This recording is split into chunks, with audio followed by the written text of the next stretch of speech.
నమస్తే, welcome to our channel. నేను ప్రియాంకారాం. రీసెంట్గా నారా లోకేష్ గారు అమెరికా వెళ్ళి అక్కడ ఉన్న ఎన్ఆర్ఐలతో ఒక మీటింగ్ పెట్టారు. వాళ్ళతో కొన్ని విషయాలు చర్చించారు. ఈ నేపథ్యంలో నారా లోకేష్ గారు 3 మాటలు అన్నారు. విడాకులు కానీ, మిస్ఫైర్ కానీ, క్రాస్ ఫైర్ కానీ, ఈ 3 ఈ కూటమిలో ఉండవు అని. ఇప్పుడు చాలామంది ప్రశ్న ఏంటంటే, అసలు విడాకులు ఎందుకు వచ్చాయి మధ్యలోకి? ఎవరిని ఉద్దేశించి మాట్లాడారు? క్రాస్ ఫైర్, మిస్ఫైర్ ఏంటి? అరెస్ట్ల గురించి మాట్లాడుతున్నారా, లేదా ఇంకేదైనా దేని గురించైనా ఆయన చెప్పాలనుకుంటున్నారా అనే ఒక చర్చ నడుస్తుంది. అసలు ఏంటి ఈ మూడిటికి అర్థం ఏంటి? నారా లోకేష్ గారు ఎందుకు అలా మాట్లాడారు? ఏం చెప్పాలనుకుంటున్నారు? సో ఈరోజు దీని గురించి డిస్కస్ చేద్దాం. మనతో మాట్లాడడానికి సీనియర్ జర్నలిస్ట్ సిఎస్ రావు గారు ఉన్నారు. ఆయనతో మాట్లాడతాం. నమస్కారం సార్. సార్, నారా లోకేష్ గారు క్రాస్ ఫైర్, మిస్ఫైర్, అలానే విడాకులు ఇవేవి కూటమిలో ఉండవు అని చెప్పేసి అన్నారు. అసలు వీటి వెనుకున్న ఆంతర్యం ఏంటి? విడాకుల ప్రస్తావన ఉండదు అని అన్నారు. 15 ఏళ్ల పాటు కూటమి ప్రభుత్వం ఆంధ్రప్రదేశ్లో ఉంటుంది. విడాకుల ప్రస్తావన ఉండదు అంటే విడిపోవటాలు, విడాకుల ప్రస్తావన ఉండదు అంటే భార్యాభర్తల మధ్య విడాకుల లాగా కాదు ఆయన అన్నది. ఇప్పుడు తెలుగుదేశం పార్టీ, జనసేన, బీజేపీ కలిసి కూటమి ఉంది ఆంధ్రప్రదేశ్లో. ఈ కూటమి విడిపోతుందని చెప్పి ఒక ప్రచారం చేస్తున్నారు. కూటమి విడిపోద్ది, ఎంతోకాలం ఉండదు, వీళ్ళ మధ్య సఖ్యత లేదు, విడిపోయే అవకాశం ఉందని చెప్పేసి అప్పుడప్పుడు వైఎస్ఆర్ కాంగ్రెస్ పార్టీ అనేక సందర్భాల్లో అంటూ ఉంది. దానికి బదులుగా ఒకవైపు లోకేష్ గారు, ఇంకొక వైపు పవన్ కళ్యాణ్ గారు, ఇంకొక వైపు చంద్రబాబు నాయుడు గారు మరో 15 ఏళ్ళు మేము కలిసే ఉంటాము రాష్ట్ర ప్రయోజనాల కోసం, కాబట్టి మీరు ఏమీ ఆశలు పెట్టుకోవద్దు, కూటమి ఖచ్చితంగా మళ్ళీ మేము అధికారంలోకి వస్తామని చెప్పి వాళ్ళు చెబుతున్నారు. ఈ విషయంలో క్రాస్ ఫైర్ కాదు, మిస్ఫైర్ కాదు, కూటమి మధ్యలో క్రాస్ ఫైర్ ఉండదు, మిస్ఫైర్ ఉండదు, ఏది ఉండదు, ఒక అవగాహనతో స్పష్టంగా ఉంది అని చెప్పి చెప్తూ వచ్చారు. ఈ విషయాన్ని లోకేష్ గారు అమెరికాలో చెప్పారు. ఎక్కడ? డల్లాస్లో. అక్కడ తెలుగు డయాస్పోరా మీటింగ్లో పార్టిసిపేట్ చేశారు ఆయన. ఆ మీటింగ్లో ఆ వేదిక మీద అక్కడ ప్రవాసాంధ్రులకి చెప్పారు, ప్రవాస భారతీయులకి, ప్రవాసాంధ్రులకి చాలా క్లియర్గా చెప్పారు, మీకు ఎలాంటి అనుమానాలు అవసరం లేదు, కలిసే ఉంటామని. ఎందుకు చెప్పాల్సి వచ్చింది? పెట్టుబడులు రావాలి. పెట్టుబడులు తీసుకురావడానికి ఆయన వెళ్ళాడు. పెట్టుబడులు రావాలంటే వాళ్ళకి నమ్మకం కావాలి ప్రభుత్వం మీద. చాలామంది లోకేష్ గారికి చెప్తుంది ఏంటంటే, మళ్ళీ జగన్మోహన్ రెడ్డి గారు వస్తే పరిస్థితి ఏంటి, మేము పెట్టుబడులు పెడతాము, మళ్ళీ అతను వస్తే పరిస్థితి ఏంటి అనేటువంటి అభిప్రాయాన్ని వ్యక్తం చేస్తున్నట్టుగా లోకేష్ గారే అనేక సందర్భాలు చెప్పారు. మీరేమైనా బాండ్ పేపర్ రాసిస్తారా మళ్ళీ రాడని జగన్ అని చెప్పి అడుగుతున్నారని చెప్పి లోకేష్ గారు చెప్పారు. బహుశా అందుకే అలాంటి వాళ్ళకి సమాధానం ఇవ్వటానికి ఇలాంటివి చెప్పారు. విడాకులు, క్రాస్ ఫైర్, మిస్ఫైర్లు ఏముండవు బాబు, 15 ఏళ్ల పాటు కూటమి కంటిన్యూ అవుతుంది, కూటమి ప్రభుత్వం అధికారంలో ఉంటుంది, ఆంధ్రప్రదేశ్ అనేది అద్భుతంగా డెవలప్ అవుతుంది అని చెప్పి చెప్తూ, సో మీరు ఎన్ఆర్ఐలు కాదు ఎంఆర్ఐలు అని చెప్పారు. దానికి అబ్జర్వేషన్ కూడా చెప్పారు. ఏంటి ఎంఆర్ఐలు అంటే? Most reliable Indians. Most reliable Indians. ఎన్ఆర్ఐలు అంటే నాన్ రెసిడెంట్ ఇండియన్స్ కదా. సో ఇది ఎంఆర్ఐలు. మీరు మోస్ట్ రిలయబుల్ ఇండియన్స్. మీరు ఇక్కడ ఉన్నప్పటికి కూడా అమెరికాలో మీరు ఆంధ్రప్రదేశ్ గురించి, మీ జన్మభూమి గురించి ఆలోచిస్తూ ఉంటారు. చంద్రబాబు నాయుడు గారు రాజమండ్రి సెంట్రల్ జైల్లో ఉన్నప్పుడు, జగన్మోహన్ రెడ్డి గారు నిరాధారమైన ఆరోపణలతోటి జైల్లో పెట్టించినప్పుడు మీరందరూ సపోర్ట్ చేశారు. ఇది జన్మలో మరవలేనటువంటిది. సో ప్రపంచవ్యాప్తంగా ఉండే తెలుగు వాళ్ళందరూ కూడా ఆ రోజున సపోర్ట్ చేశారు. డెఫినెట్గా తెలుగుదేశం అనేది ఒక కుటుంబం, ఆ కుటుంబంలో మీరు కూడా సభ్యులు, మేము కుటుంబ సభ్యులను ఎప్పుడు మర్చిపో, మాకు అండగా ఉన్నటువంటి వాళ్ళని చెప్పారు. చెబుతూ ఆయనకు వచ్చినటువంటి ఆదరణ గురించి కూడా ప్రస్తావించారు.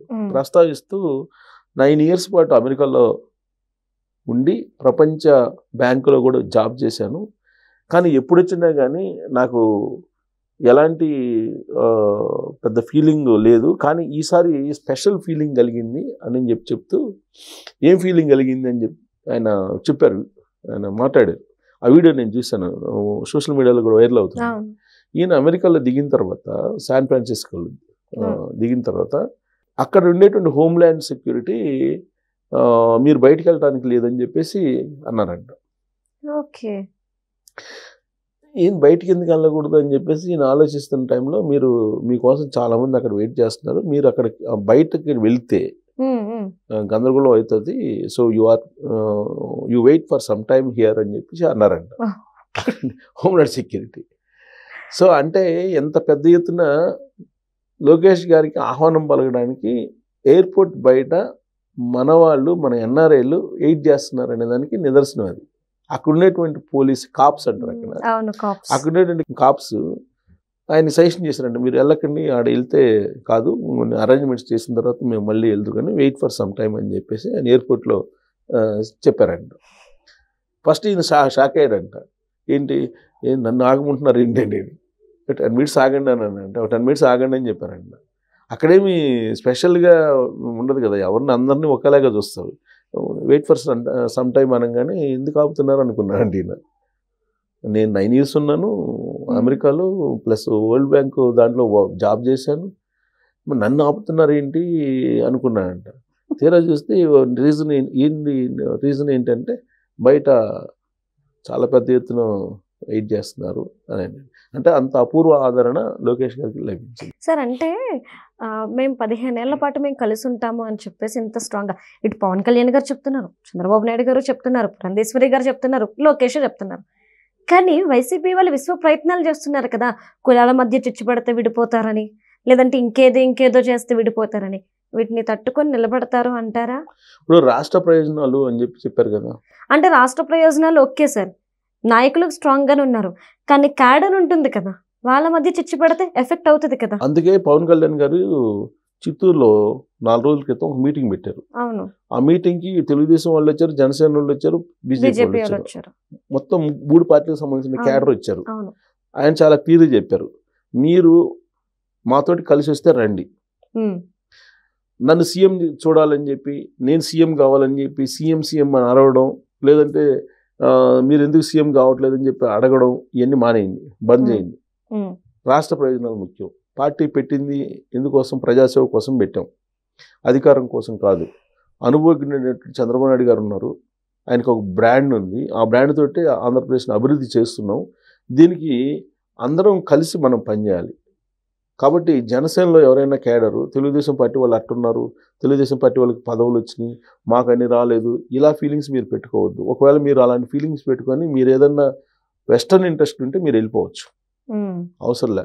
నేను తీసుకున్నటువంటి స్టాండ్ రాష్ట్ర ప్రజల కోసం తీసుకుంటున్నాను, దానికి కలిసి వస్తే మీరు రండి, కలిసి వచ్చేలాగా మీరు మైండ్ సెట్ చేసుకోండి. మనం 15 సంవత్సరాల పాటు కలిసి ఉంటున్నాం, కలిసి ప్రయాణం చేస్తున్నాం. ఏదన్నా చిన్న ఇష్యూస్ ఉంటే సార్ట్అవుట్ చేసుకుందాం కూర్చొని, అంతే తప్ప మీరు రోడ్డుని బడి కూటమికి సంబంధించి విడిపోతుంది అనుకుంటే పొరపాటు. విడిపోదు, మనం యుద్ధం చేస్తున్నాం, మినీ యుద్ధం చేస్తున్నాం. జగన్మోహన్ రెడ్డి అనేటువంటి అతనితోటి మినీ యుద్ధం చేస్తున్నాము రాష్ట్ర ప్రయోజనాల కోసం, ఇది గుర్తుపెట్టుకోండి అని చెప్పేసి ఆయన చెప్పారు. సేమ్ అదే తరహాలో తెలుగుదేశం పార్టీ వాళ్ళకి లోకేష్ గారు చెప్తున్నారు, చంద్రబాబు గారు చెప్తున్నారు. సో కాబట్టి క్యాడర్ కూడా లీడర్లతో కలిసి వస్తారు. ఇప్పుడు ఎప్పుడైతే లీడర్లో కొంత గ్యాప్ ఉందని చెప్పి అనిపిస్తుందో అప్పుడు క్యాడరు స్కాటర్ అవుతారు. బట్ వీళ్ళు మనం కలిసి ఉండాలి అనేటువంటి కాన్సెప్ట్ తోటి లీడర్లు ఉన్నప్పుడు వీళ్ళేమి స్కాటర్ గారు. కాకపోతే లీడర్ల మధ్య గ్యాప్ ఉందనేటువంటి ఒక అపోహను క్రియేట్ చేయడానికి వైఎస్ఆర్ కాంగ్రెస్ పార్టీ పనిచేస్తుంది. సహజంగా ప్రత్యర్థి పార్టీలు అవే చేస్తాయి కదా, ఆ ప్లేస్లో ఏ పార్టీ ఉన్నా అదే చేస్తుంది. జగన్మోహన్ రెడ్డి గారు వైఎస్ఆర్ కాంగ్రెస్ పార్టీ కూడా అదే చేస్తున్నాయి. కానీ కూటమి విడిపోదు అనేది అర్థమైపోయింది. అంబటి రాంబాబు గారు లాంటి వాళ్ళకి అర్థమైపోయింది. ఆయనే అన్నాడు కదా, ఏం చేసినా కూటమి విడిపోయే పరిస్థితి లేదు అని చెప్పి చెప్పారు కదా. అది ఫీకాల్ బంధం కన్నా ఇంకా పెద్ద బంధం, అది విడిపోదు అని చెప్పేశారు. సో అంత స్పష్టత వాళ్ళకు కూడా వచ్చినప్పుడు కూటమిలో ఉండేటువంటి పార్టీలు క్యాడర్కి ఎందుకు రాదు? సో ఇదంతా కూడా ప్రతి వేదిక మీద ఎందుకు చెబుతున్నారంటే రాష్ట్ర ప్రయోజనాల కోసం, రాష్ట్ర అభివృద్ధి కోసం. సుస్థిరమైనటువంటి రాజకీయం ఉంటేనే, స్థిరమైనటువంటి ప్రభుత్వం ఉంటేనే అభివృద్ధి సాధ్యం. అది కూడా చంద్రబాబు నాయుడు గారు ఏం చెప్తున్నారు, వరుసగా అట్లీస్ట్ 2 terms పవర్ ఇస్తేనే అభివృద్ధి అనేది కనిపిస్తుంది. ప్రతి 5 సంవత్సరాలకు ఒకళ్ళు మార్చేద్దామంటే అభివృద్ధి కనపడదు, ఆలోచించండి అని చెప్పి ప్రజలకు కూడా చెప్తున్నాడు ఆయన. సో కాబట్టి అభివృద్ధి కావాలనుకుంటే మాత్రం ప్రజలు కూడా ఆలోచించాలి. లేదు అభివృద్ధి కాదు అనుకుంటే ఇక కులాలు మతాలు ఈ ప్రాంతాలు అనుకుంటే అభివృద్ధిని మర్చిపోవటం. ఒకటి కావాలంటే ఇంకోటి వదులుకోవాల్సిందే. Right, thank you so much sir.